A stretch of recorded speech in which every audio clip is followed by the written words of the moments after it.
Hello everyone, আশা করি তোমরা সবাই খুব ভালো আছো। তো আজকে যে বিষয়টা নিয়ে আলোচনা করব সেটা হচ্ছে বাচ্চা হওয়ার যে ওষুধ লেট্রোজোল বা ক্লোমিড যেটা আমরা ব্যবহার করে থাকি, এর মধ্যে কোনটা ভালো, দুটোর মধ্যে যদি আমরা কম্পেয়ার করি দেন আমরা কোনটা ইউজ করব বা যেটা ব্যবহার করব সেটা কখন ব্যবহার করব, কেন ব্যবহার করব, কারা ব্যবহার করব, কত দিনের জন্য ব্যবহার করব, আর এর কি কি সাইড এফেক্ট আছে, এই সমস্ত কিছু কিন্তু আমি ডিটেলসে জানিয়ে দেবো। তো ভিডিওটা কিন্তু খুব ইনফরমেটিভ হতে চলেছে, উইদাউট স্কিপ করে কিন্তু পুরোটা দেখতে থাকবে। তো প্রথমেই শুরু করি লেট্রোজোল ট্যাবলেট দিয়ে।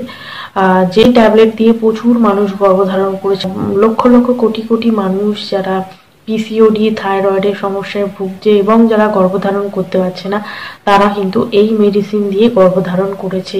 এই মেডিসিনটা কিন্তু আমাদের গর্ভধারণের জন্য সব থেকে বেনিফিশিয়াল একটা মেডিসিন বলতে পারি, বা এই ট্যাবলেটটা আমরা ব্যবহার করতে পারি। এই ট্যাবলেটটা ব্যবহার করে কিন্তু প্রায় প্রত্যেকটা পিসিওডি যাদের রয়েছে, প্রত্যেকটা বাড়িতে যারা গর্ভধারণ করেছে তাদেরকে যদি জিজ্ঞাসা করা যায় তো জানা যাবে তারাও কিন্তু লেট্রোজোলি ট্যাবলেটটা খেয়ে কিন্তু গর্ভধারণ করেছে বা তারা কিন্তু প্রেগনেন্ট হয়েছে এই ওষুধটাই খেয়ে। তো সেটা কিভাবে, কখন খাবে, কতটা সময় ধরে খাবে, তারপরে কখন সহবাস করবে এবং এর কি কি সাইড এফেক্ট দেখা যেতে পারে যেটা দেখে আমাদের ডক্টরের কাছে যেতে হবে, সমস্ত কিছুই আমরা জেনে নেব। যাদের মধ্যে পিসিওডি সমস্যা রয়েছে, পলিসিস্টিক ওভারিয়ান ডিজিজ রয়েছে, তাদের কি হয়, সময়ে কিন্তু এগটা রিলিজ হয় না বা ওভুলেশনটা হয় না, কিংবা এগের যে কোয়ালিটিটা তাদের কিন্তু খুব খারাপ থাকে।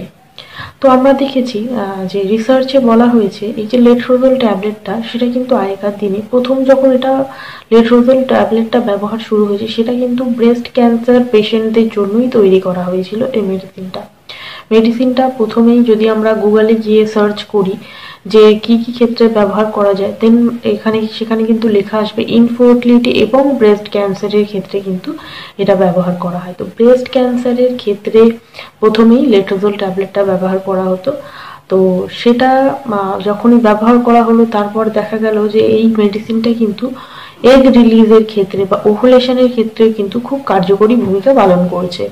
তো সেই ক্ষেত্রে যাদের ইনফার্টিলিটি পেশেন্ট রয়েছে, যারা ইনফার্টিলিটি সমস্যায় ভুগছে, তাদেরকেও কিন্তু এই মেডিসিনটা দেওয়া হলো এবং দেখা গেল যে 100% গুড রেজাল্ট পাওয়া গেছে। সেখান থেকেই কিন্তু এই মেডিসিনটা স্টার্ট হলো ইনফার্টিলিটি পেশেন্টদের ট্রিটমেন্ট করার ক্ষেত্রে। তো এটা ক্যান্সার পেশেন্টদের ক্ষেত্রেও ব্যবহার করা হয়, আবার কিন্তু ইনফার্টিলিটি যারা ট্রিটমেন্ট করাচ্ছে, যাদের বাচ্চা হয় না, সেক্ষেত্রেও এই মেডিসিনটা ব্যবহার করা হয়। এবার চলে আসি আমি ক্লোমিড বা ক্লোমিফেন। আমরা জানি যে ক্লোমিড ও বাচ্চা হওয়ার একটা ওষুধ। তো ক্লোমিডের ক্ষেত্রে কি হয়, রিসার্চে এটা বলা হয়েছে যে কয়েকজন মহিলাকে ক্লোমিড দেওয়া হয়েছে এবং কয়েকজন মহিলাকে লেট্রোজোল দেওয়া হয়েছে। সেখানে দেখা গেছে যে লেট্রোজোল খেয়ে প্রেগনেন্সির মাত্রাটা কিন্তু সেখানে সব থেকে বেশি, যেখানে ক্লোমিডের মাত্রাটা যথেষ্ট কম। এবং ক্লোমিডের ক্ষেত্রে কি হয়, ক্লোমিড বা ক্লোমিফেন যে মেডিসিনটা রয়েছে, এই ট্যাবলেটটা যখন ইউজ করা হয় ওভুলেশনটা হয়ে যায়, কিন্তু গর্ভাশয়ের যে স্তর বা পরকটা সেটা কিন্তু অনেকখানি পাতলা হতে শুরু করে দেয়।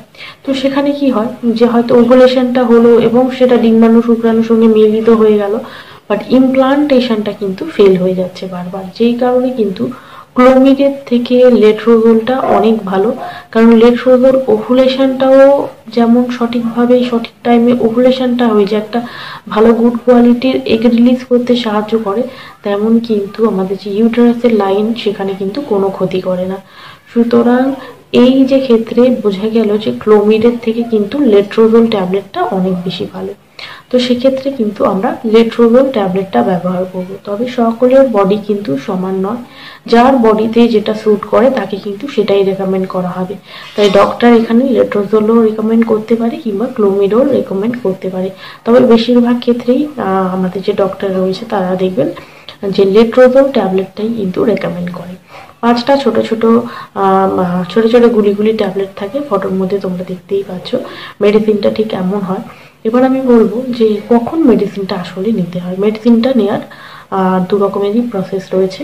আমাদের যখন পিরিয়ডটা স্টার্ট হয় বা মাসিকটা যখন শুরু হলো, মাসিকের 3য় দিন থেকে 3, 4, 5, 6, 7 দিনের দিন পর্যন্ত কিন্তু এই মেডিসিনটা খেতে হয়। 5টা রয়েছে ছোট ছোট গুলি, রাত্রিবেলা প্রতিদিন রাতে কিংবা সকালে যার যেমন টাইমে দিয়েছে তার সে তেমন টাইমেই খাবে। তো এটা সেই পিরিয়ডের 3rd ডে থেকে 3rd 4th 5th 6th 7th day পর্যন্ত কিন্তু 7th ডে পর্যন্ত কিন্তু এটা খেতে হয়। আবার কখনো কখনো ক্ষেত্রে এটা আরেকটু লেটে দেওয়া হয়, পিরিয়ডের 5th ডে থেকে দেওয়া হয়, 5th 6th 7th 8th 9th 5th 6th 7th 8th 9th। তো 5 থেকে 9 দিনের দিন পর্যন্ত কিন্তু এটা দেওয়া হয়। এটা দেখা যায় যে পিরিয়ডের 3rd ডে থেকে দেওয়া হতে পারে, আবার কিন্তু পিরিয়ডের 5th ডে থেকেও কিন্তু দেওয়া হতে পারে। তো পিরিয়ডের 5th ডে থেকে যদি দেওয়া হয় তাহলে পরপর 5 দিন খেতে হবে, 3rd ডে যদি দেওয়া হয় তো পরপর 5 দিন পর্যন্ত কিন্তু খেতে হবে। তবে দেখা গেছে রিসার্চে যে যদি আমরা পিরিয়ডের 3rd ডে থেকে খেয়ে থাকি সেক্ষেত্রে কিন্তু রেজাল্টটা ভালো আসে। এবার আমরা জেনে নেব যারা আমরা পিরিয়ডের 3rd ডে থেকে ব্যবহার করছি তারা আমরা কোন সময়টা সহবাস করব। আসলে যদি আমরা পিরিয়ডের 3rd ডে থেকে খেয়ে থাকি তাহলে 14 to 17 দিনের দিন কিন্তু 14 to 17 দিনের দিন আমাদের ওভুলেশনটা হয়। হিসেব ক্যালকুলেশন কিন্তু এটাই বলে যদি আমরা পিরিয়ডের 3rd ডে থেকে লেট্রোজোল খেয়ে থাকি তাহলে 14 থেকে 17 দিনের দিন কিন্তু আমাদের ওভুলেশনটা হয়। আর যদি আমরা 5th ডে থেকে খেয়ে থাকি তাহলে 16 থেকে 19 দিনের মধ্যে কিন্তু আমাদের ওভুলেশনটা হয়। দুটো ক্ষেত্রেই কিন্তু আমরা যতই ডেটটাই ঠিক করে নিই কেন 9 থেকে 1 দিন বাদ দিয়ে 9 দিনের দিন থেকে বা 10 দিনের দিন থেকে অল্টারনেট ডেতে একদিন ছাড়া ছাড়া কিন্তু 18 থেকে 20 দিনের দিন পর্যন্ত আমরা সহবাস করবো। একদিন ছাড়া ছাড়া 9 থেকে 18 থেকে 20 দিনের দিন পর্যন্ত আমরা একদিন ছাড়া ছাড়া কিন্তু সহবাস করব। যারা 3rd ডে থেকে খাচ্ছ তাদের কিন্তু 14 থেকে 17 দিনের দিন ওভুলেশনটা হওয়ার চান্সেস বেশি। যারা 5 দিনের দিন থেকে খাচ্ছ তাদের 16 থেকে 19 দিনের দিন কিন্তু ওভুলেশনটা হওয়ার চান্সেস বেশি। তবে এছাড়াও একটা কাজ করতে পারি, আমরা ওভুলেশন কিট ব্যবহার করতে পারি। সেই সময় ট্যাবলেটটা খাওয়ার পর আমরা পরপর কয়েকদিন ওভুলেশন কিট যদি ব্যবহার করি দেন আমরা বুঝতে পারবো আমাদের কোন দিন ওভুলেশনটা হচ্ছে এবং সেই দিনের দিন যদি আমরা সহবাস করি তাহলে কিন্তু আমাদের গর্ভধারণটা নিশ্চিত। কিংবা অনেক সময় কি হয় যারা ডক্টর দেখাও যারা আইইউআই প্রসেস করছিল তাদেরও কিন্তু এই লেট্রোজোল ট্যাবলেটটা দেওয়া হয় এবং তারপর আমাদের ফলিকুলার স্টাডি করা হয়। সেটা করার পর কিন্তু সেই সময়টা আইইউআই প্রসেসটা কিন্তু স্টার্ট করে দেওয়া হয়। যেটা ন্যাচারালি কখনো সেটা ন্যাচারালি সহবাস করার কথা বলা হয়, কখনো বা যারা আইইউআই করছে তাদের আইইউআই ট্রিটমেন্টের মাধ্যমেও কিন্তু প্রসেসটা চালু করে দেওয়া হয়। তো এইভাবেও এই মেডিসিনটা কাজ করে। এবার চলে আসি যে এর কি কি সাইড এফেক্ট আছে। লেট্রোজোলের সাইড এফেক্ট হচ্ছে মাথা ঘোরা, বমি বমি পাওয়া, অনেক সময় কনস্টিপেশন হয়, অনেক সময় পেটে ব্যথা করে, অনেক সময় দেখবে রাতের ঘুম চলে যায়, প্রচুর হট ফ্ল্যাশেস হয়, অনেক সময় ফিভার হয়ে যেতে পারে, অনেক সময় কিন্তু চোখে একটু মানে ঝাপসা ঝাপসা আমরা দেখতে পারি, অনেকে কিন্তু খুবই মাথা ঘোরায়, মাথা যন্ত্রণা করে।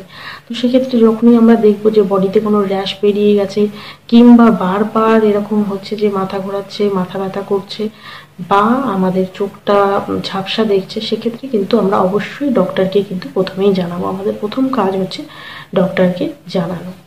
তো এই যে লেট্রোজোল ট্যাবলেটটা রয়েছে এটা 5টা করেই রয়েছে। 5 দিন পর্যন্ত খেতে হবে পিরিয়ডের পর থেকে স্টার্ট করে, এবং সেটা রাতের বেলা কিংবা সেটা হয়তো সকালবেলা ব্রেকফাস্টের পর দিয়ে দিতে পারে। এইভাবে কিন্তু প্রেসক্রাইব করা হয়। আমি বললাম মানেই খেয়ে নেব না, অবশ্যই ডক্টরের পরামর্শে খাবে। যারা যারা পিসিওডি সমস্যায় যারা বহুদিন ধরে ভুগছে, যারা বাচ্চা হচ্ছে না, যাদের বেবি হচ্ছে না, তারা কিন্তু এই মেডিসিনটা ব্যবহার করতেই পারে, তবে কিন্তু অবশ্যই ডক্টরের পরামর্শে। তো এই লেট্রোজোল ট্যাবলেটটা আরেকভাবেও ব্যবহার করতে পারি আমরা, সেটা হচ্ছে কখনো কখনো এর ডোজটা 2বার করে দেওয়া হয়। যাদের হয়তো ক্লোমিড দেওয়া হয়ে গেছে, ক্লোমিডে কাজ হয়নি, 1বার দিয়েছে, 2বার দিয়েছে, 3বার দিয়েছে, ক্লোমিডে কাজ হয়নি, তাদের কিন্তু নেক্সট লেট্রোজোল দিয়ে দেখা গেছে যে লেট্রোজোলটা কিন্তু কাজ করেছে, লেট্রোজোলে কিন্তু গর্ভধারণ হয়েছে। তাই লেট্রোজোলটা কিন্তু ক্লোমিডের থেকে অনেক বেশি বেটার।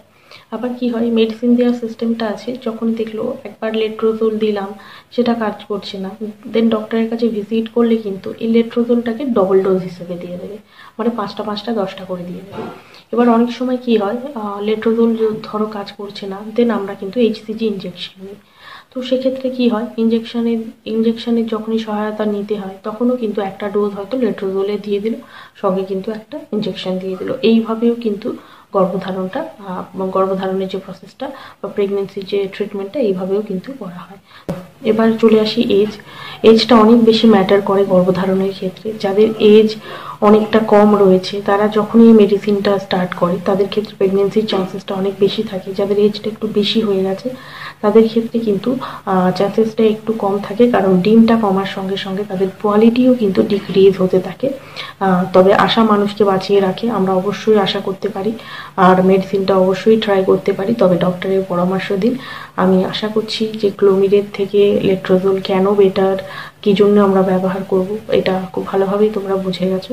তো ভিডিওটা আজকের মতো এই পর্যন্ত। যদি ভিডিও ভালো লেগে থাকে তাহলে লাইক কমেন্ট শেয়ার সাবস্ক্রাইব করে দিও। তো চলো আবার আসছি নতুন একটা ভিডিও নিয়ে, ততক্ষণের জন্য